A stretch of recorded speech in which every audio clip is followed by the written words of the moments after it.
दोस्तों, सुनने में कितना अजीब लगता है कि आपने लोन लिया था और लोन के पैसे चुका नहीं पाए तो रिकवरी एजेंट यानी कि वसूली करता आपको आके घर में तमाम धमकियां देने लगते हैं, तरह तरह की बातें करने लगते हैं।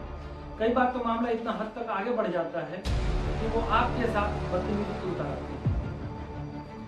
दोस्तों, मामला था हजारीबाग के इच्चा गांव का, जहां पर किसान मिथिलेश मेहता ने प्राइवेट कंपनी से ट्रैक्टर लोन पर लिया था। लगभग 92% लोन निकाल देने के बाद तो उनके घर से धावा होती है और उनके ट्रैक्टर को जबरन खींच के ले जाते हैं।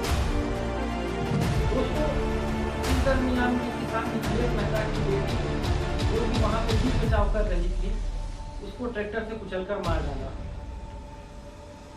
दोस्तों, मृतिका का नाम मोनिका है, जो कि 27 वर्षीय है और वो 3 माह की गर्भवती थी।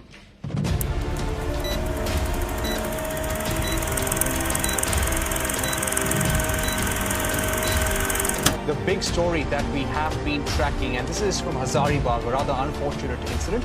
A 27-year-old pregnant woman, Monica Mehta, has died after she was allegedly run over by loan recovery agents. Hazaribagh incident occurred, and now the regulator seems to have taken some interim action, and it has said that the outsourcing. एक finance company के loan recovery agent ने किसान की गर्भवती बेटी को tractor से कुचलकर मार डाला।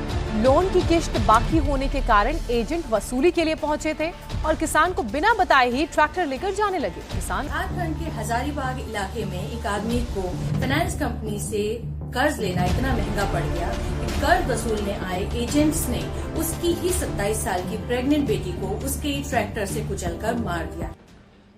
जानकारी के मुताबिक कर्ज वसूली में देरी को लेकर हुआ था ये वारदात।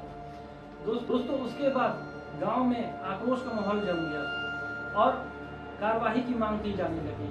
पर उस बीच महिंद्रा कंपनी ने एक छोटा सा सिंपल सा साधारण सा ट्वीट करके अपना पल्ला उससे झाड़ दिया।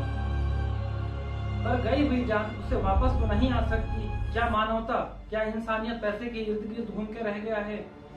इसी से रिलेटेड और भी कई वारदात कई जगहों पे देखे गए हैं। आरबीआई के डेटा के अनुसार लगभग 65 कंप्लेंट वसूली एजेंट के अगेंस्ट में किए गए हैं, पर इसके बाद वसूली एजेंट के रवैये में कभी बदलाव देखने को नहीं मिला। ऐसे कई सारे मामला, कई सारे वीडियोस आपको यूट्यूब, फेसबुक वगैरह पे आपको देखने को मिल जाएंगे। टाइम्स ऑफ इंडिया से मिली जानकारी के अनुसार 25 जून 2022 को एक खबर उभर कर आई थी, जब बिजनौर के एक 50 वर्ष के किसान ने जहर खाकर अपनी जान दे दी थी। उसने प्राइवेट सेक्टर से 1.75 लाख रुपए का लोन लिया था और कुछ राशि अदायगी नहीं कर पा रहा था, जिसके वजह से उस किसान को रिकवरी एजेंट द्वारा बार बार प्रताड़ित किया जा रहा था।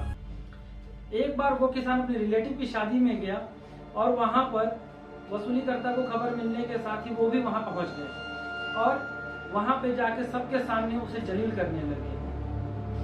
वो यह सदमा बर्दाश्त नहीं कर पाया और अंततः उसने आत्महत्या का रास्ता चुना।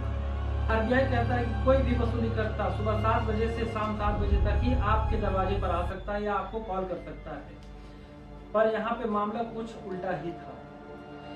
दिल्ली हाईकोर्ट लॉ फर्म के कुणाल मदान बताते हैं कि एजेंट द्वारा की गई गलती या फिर अभद्रता की वजह से एजेंट को प्रतिबंधित किया जाता है। अगर इसके बाद भी अगर नहीं मानते हैं तो बैंक पर भी कार्रवाई का प्रावधान है। दोस्तों, आज के लिए इतना ही, पर एक सोचने वाली बात है कि वाकई में मानवता पैसे के इर्द गिर्द घूम के रह गई है।